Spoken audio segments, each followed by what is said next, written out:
ભણું છું. આજે હું તમને કહીશ કે વિદ્યુત પરિપથમાં વહન કેવી રીતે થાય છે.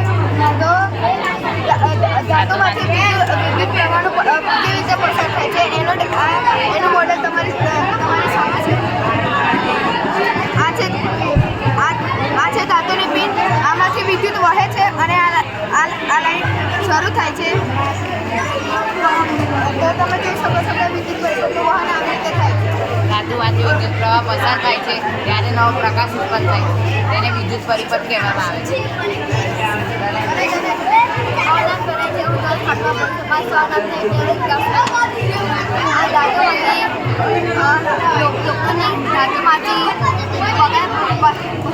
છે.